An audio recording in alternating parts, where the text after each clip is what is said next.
ഈ വീഡിയോയിൽ നമ്മൾ നോക്കാൻ പോകുന്നത് അദാനി വിൽമർ എന്ന സ്റ്റോക്കിനെ കുറിച്ചാണ്.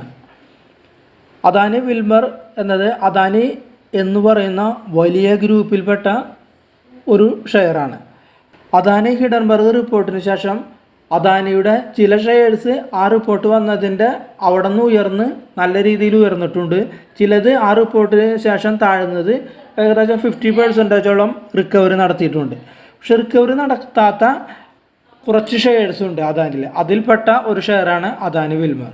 കാരണം ഇതിൻ്റെ ഫണ്ടമെൻ്റൽ നോക്കിക്കഴിഞ്ഞാൽ വളരെ വീക്ക് ഫണ്ടമെൻ്റലാണ്. പ്രോഫിറ്റൊന്നും നല്ല രീതിയിൽ ജനറേറ്റ് ചെയ്യാൻ സാധിക്കുന്നില്ല. സെയിൽസ് നല്ല രീതിയിൽ കൂടാനായിട്ട് സാധിച്ചിട്ടില്ല.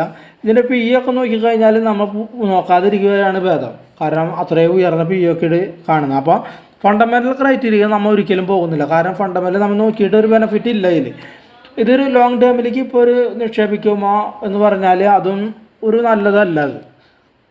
പിന്നെ മറ്റൊരു കാര്യം എന്ന് വെച്ചാൽ ഈ അദാനി വിൽമർ അദാനി വിറ്റിട്ട് അത് പതഞ്ജലി എടുക്കുന്നുള്ള ഒരു ന്യൂസും കൂടി വന്നിരുന്നു. പിന്നെ അതിനെക്കുറിച്ച് ഒന്നും കേൾക്കുന്നില്ല. അപ്പോൾ ഇപ്പോൾ നമ്മൾ നോക്കുന്നത് ഓൺലി ടെക്നിക്കൽ ബേസ്ഡ് മാത്രമാണ്. ടെക്നിക്കലി വന്ന ചില കണ്ടീഷൻസ്. അപ്പോൾ ജസ്റ്റ് ഇതിൽ എന്തെങ്കിലും ന്യൂസ് വരികയാണെങ്കിൽ നല്ല രീതിയിൽ കയറി പോകാൻ പറ്റിയ ഒരു ഷെയറാണ്. അതുപോലെ ബാഡ് ന്യൂസ് വന്നാൽ നല്ല രീതിയിൽ താഴെ പോലെ. കാരണം അപ്പോൾ അങ്ങനെ ഉള്ള വലിയ രീതിയിൽ അപ്പ് ആൻഡ് ഡൗൺ കാണിക്കുന്ന ഒരു ഷെയർ ആയതുകൊണ്ട് ശ്രദ്ധിച്ച് മാത്രം ഇൻവെസ്റ്റ്മെൻറ്റ് ചെയ്യുക എന്നതാണ് ഇതിലൊരു അഭികാമ്യം. നമ്മളിപ്പോൾ കാണുന്നത് അദാനി വിൽമറിൻ്റെ ഒരു ഇൻട്രാഡേ ചാർട്ടാണ്. നല്ല രീതിയിൽ താഴ്ന്നു ഏകദേശം 300-290 വരെ വന്നു. അതിനുശേഷം ഒരു 400 വരെ ഇത് ഏകദേശം എത്തിയിട്ടുണ്ട്. 400 വരെ എത്തി. അതിനുശേഷം നമുക്കറിയാം ഒരു കൺസോളിഡേഷൻ റേഞ്ചിൽ ട്രേഡ് ചെയ്തുകൊണ്ടിരിക്കുന്നത്. ഇപ്പോൾ കണ്ട ഇവിടെ നോക്കിയാൽ നമുക്ക് അറിയാൻ പറ്റും. ഒരു ബോക്സ് ടൈപ്പിൽ ഇവിടെ കണ്ട ഇവിടെയാണ് ട്രേഡ് ചെയ്യുന്നത്. ഈ റേഞ്ചിലുള്ളിൽ ട്രേഡ് ചെയ്തുകൊണ്ടിരിക്കുന്നത്. അതായത് ഏകദേശം 400-330 റേഞ്ചിലാണ് ഇപ്പോൾ ട്രേഡ് ചെയ്തത്. അതായത് ഇതൊരു 330ഉം ഇതൊരു 400 റേഞ്ചിലും. പിന്നെ അതുകൂടാതെ നമ്മൾ ഇൻട്രാഡേ ചാർട്ട് നോക്കുമ്പോൾ ഇവിടെ നന്നായിട്ട് വോളിയം ക്രിയേറ്റ് ചെയ്തിട്ടുണ്ട്. ഈ സൈഡിൽ നല്ല വോളിയം ജനറേറ്റ് ചെയ്തിട്ടുണ്ട്.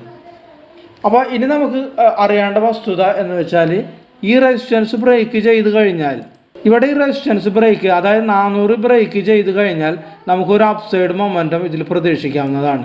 400 ബ്രേക്ക് ചെയ്താൽ മാത്രം നമുക്ക് ഇവിടെയാണ് ഇതിൻ്റെ ഒരു സ്റ്റോപ്പ് ലോസ് നല്ലൊരു സപ്പോർട്ട് പോയിന്റ് ഇവിടെ എടുക്കുന്നത് 360. നമുക്ക് ഇൻട്രാഡേയിൽ പറയുന്നത് ഇൻട്രാഡേയിലാണ് ഈ പറയുന്നത്. ഈ ചാർട്ട് പാറ്റേൺ ഇൻട്രാഡേയിലാണ് പറയുന്നത്. അപ്പോൾ ഇത്രയുമാണ് നമുക്കൊരു ഇൻട്രാഡേയിൽ. നമുക്കൊരു വീക്കിലി ചാർട്ടിലേക്ക് പോയി കഴിഞ്ഞാൽ വീക്കിലി ചാർട്ട് പാറ്റേൺ ഇതാണ് കാണുന്നത്. നമുക്ക് കേട്ടോ വലിയൊരു അപ്സൈഡ് വന്നിട്ട് വീണ്ടും ഒരു താഴ്ന്നു, ഒരു ചെറിയൊരു താഴ്ച, ഒരു 50% അത് വീണ്ടും താഴ്ന്നു. അതായത് 300-ൽ നിന്ന് 400 വരെ എത്തി. അവിടെ നിന്ന് കുറച്ചൊന്ന് താഴ്ന്നു. ഇതിൻ്റെ ഇടയിൽ ഒരു 50% ഫിബോ വെച്ച് നോക്കുമ്പോൾ അവിടെ താഴ്ന്നിട്ടുണ്ട്. അതിനുശേഷം ഏകദേശം ഇവിടെ വന്ന് നിൽക്കുന്നു. ഏകദേശം 400 റേഞ്ച് വരെ നിൽക്കുന്നു. നമ്മൾ ഇൻട്രാഡേയിൽ കണ്ട ആ റേഞ്ച് ഏകദേശം 400 മുകളിൽ ഒരു ക്ലോസിങ് നമുക്ക് നടക്കുകയാണെങ്കിൽ ഏകദേശം ഒരു 450 വരെ നമുക്കൊരു target as per that chart വെച്ച് നോക്കുമ്പോൾ നമുക്ക് കാണാനായിട്ട് സാധിക്കും. ഏകദേശം ഈ റേഞ്ച് വരെ നമുക്കൊരു ടാർജറ്റ് പ്രതീക്ഷിക്കാം. ഏകദേശം 450 വരെ. ഇത് വീക്കിലി ചാർട്ട് വെച്ച് നോക്കുമ്പോഴാണ് നമുക്ക് ഇത് കാണാൻ കഴിയുന്ന സംഗതികളിത്. നമ്മൾ ഈ ക്യാൻഡിലിൻ്റെ താഴെ 360 ഇവിടുത്തെ വീക്കിലി ക്യാൻഡിലിൽ വലിയ ക്യാൻഡിൽ വന്നതിൻ്റെ താഴെ ഇവിടെയാണ് നമുക്കൊരു സ്റ്റോപ്പ് ലോസ് ഇതിൽ വെക്കാൻ പറ്റിയ ഒരു പോയിന്റ് 360. അപ്പോൾ ഏകദേശം ഒരു 40 രൂപ ഇതിലൊരു റിസ്ക് ഉണ്ട്. റിസ്ക് ഫാക്ടർ ഹൈലി റിസ്ക് ആണ്. റിസ്ക് പിടിച്ച ട്രേഡാണ് ഇത്. ഫണ്ടമെൻ്റലി ഒന്നും അത്ര സ്ട്രോങ് അല്ല. പക്ഷെ വലിയ ഗ്രൂപ്പിൻ്റെ അദാനി എന്ന് പറയുന്ന ഒരു മഹത്തായ ഭീമൻ ഗ്രൂപ്പിൽ പെട്ട ഒരു ഷെയറാണിത്.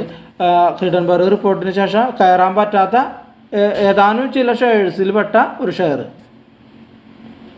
അങ്ങനെ നമുക്ക് ഇതിനൊക്കെ കാണാനായിട്ട് സാധിക്കുകയുള്ളൂ. അപ്പോൾ അത്രയും റിസ്ക് ഫാക്ടർ ഉണ്ട്. അപ്പോൾ അങ്ങനെയുള്ളവർ മാത്രമേ ഇതിലൊരു എൻട്രി ഇട്ടാൽ മതി. അങ്ങനെയുള്ളവർ മാത്രമേ ഇതൊരു വാച്ച് ലിസ്റ്റിൽ ഇട്ടാൽ മതി. അല്ലാത്തവർ ഇത് അവോയ്ഡ് ചെയ്യുക. ചാർട്ട് പാറ്റേൺ നല്ലൊരു ചാർട്ട് പാറ്റേൺ കണ്ടപ്പോൾ നിങ്ങളുമായിട്ട് ഷെയർ ചെയ്തു എന്ന് മാത്രമേ ഉള്ളൂ ഇതിൽ. അപ്പോൾ വീഡിയോ കണ്ട എല്ലാവർക്കും നന്ദി, നമസ്കാരം.